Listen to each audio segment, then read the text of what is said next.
The more obsessed you are about yourself, the less happy you are, and the harder it is to make friends. So here are my tips. Don't worry about how comfortable you'll be at a party. Make sure others are comfortable. Don't worry about being boring. Make others feel interesting. Stop worrying about whether people like you. Look out for people that you might like. Don't try to sound smart.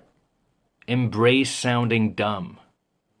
When you think of someone you appreciate, text them or call them or hang out with them. When someone's talking, don't plan your reply. Listen to what they're saying without worrying about what you'll say next. Compliment people about something other than their looks. And finally, spend time in nature, stare at the sky, and realize that you don't matter that much.